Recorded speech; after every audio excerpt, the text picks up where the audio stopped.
एक बहू ऐसी भी। माँ जी, ये 5,000 रुपए आप अपने पास रखिए। ये बोलते हुए बहू ने सास को 5,000 रुपए दिए और बहू अपने ऑफिस के लिए निकल गई। सास का एकदम से गला भर आया। भरे गले से बोली, बेटी मुझे इतने पैसे का क्या काम है? माँ जी, 1 महीना हुआ है हमें इस नए घर में आए। मैं रोज देख रही हूँ आपको कितनी चीजों के लिए पैसे लगाते हैं। आप सब्जी लाती हो, फल लाती हो, काम वाली भी कभी आपसे पैसे मांगती है। आप रोज सामने वाले गार्डन में घूमने जाती हो। आपका कुछ खाने का मन होगा या कुछ खरीदने का मन हो तो आप ये 5,000 रुपए अपने पास रखिए। सास चेहरे पर मुस्कुराहट लाते हुए बोली, पेंशन के पैसे रहते हैं मेरे पास। इस पर बहू बोली, माँ जी आप गार्डन में जाती हैं, वहाँ आप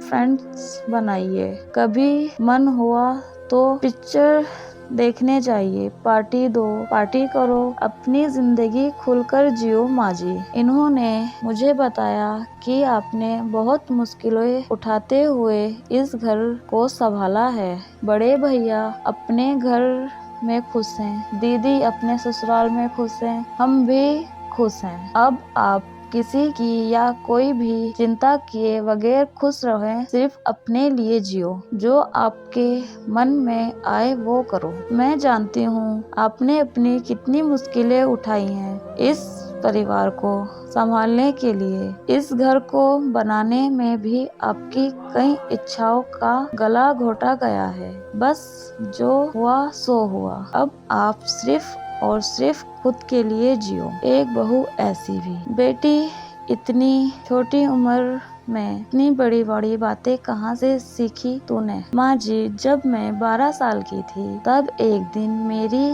दादी बुआ के यहाँ जा रही थी। मेरी माँ ने दादी को 500 रुपए उनके हाथ पर रखे और बोली, वहाँ बच्चों को बाहर ले जाना, नानी की तरफ से कुछ खाने पीने पे खर्च करना, खिलौने लेकर देना। दादी मम्मी के गले लगकर रोने लग गई और मैंने इतने पैसे आज तक कभी भी दिल खोलकर खर्च किए ही नहीं, ऐसा बोलने लगी। तब से मम्मी और दादी का व्यवहार आपस में अच्छी सहेलियों जैसा था। माँ जी, मुझे ये भी पता लगा है कि इस परिवार को संभालने के लिए आपको अपनी जॉब भी छोड़नी पड़ी। कितना बुरा लगा होगा आपको। इतनी इच्छाओं, महत्वाकांक्षाओं का दम घोटना पड़ा होगा। इसके बाद हर छोटी बड़ी बात के लिए आपको पति के सामने हाथ फैलाना पड़ा होगा। तब पति भी उकार किए जैसे पैसे दिए करते थे। माँ जी, आज से आप आपकी पेंशन को खर्च ना करें। पेंशन के पैसे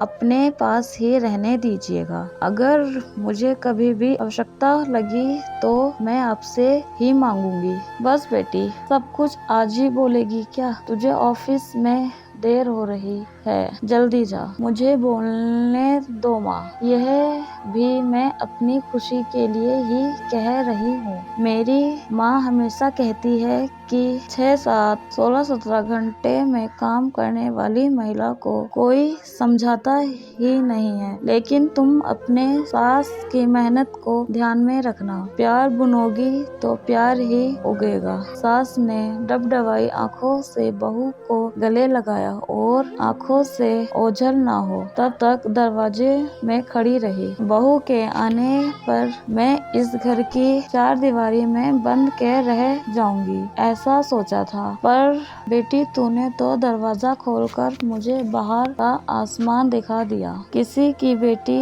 हमारे घर की बहू है और हमारे बेटी किसी घर की बहू है। हमारी बेटी के पास वही लौट कर जाने वाला है जो व्यवहार हमें अपनी बहू के साथ करोगे।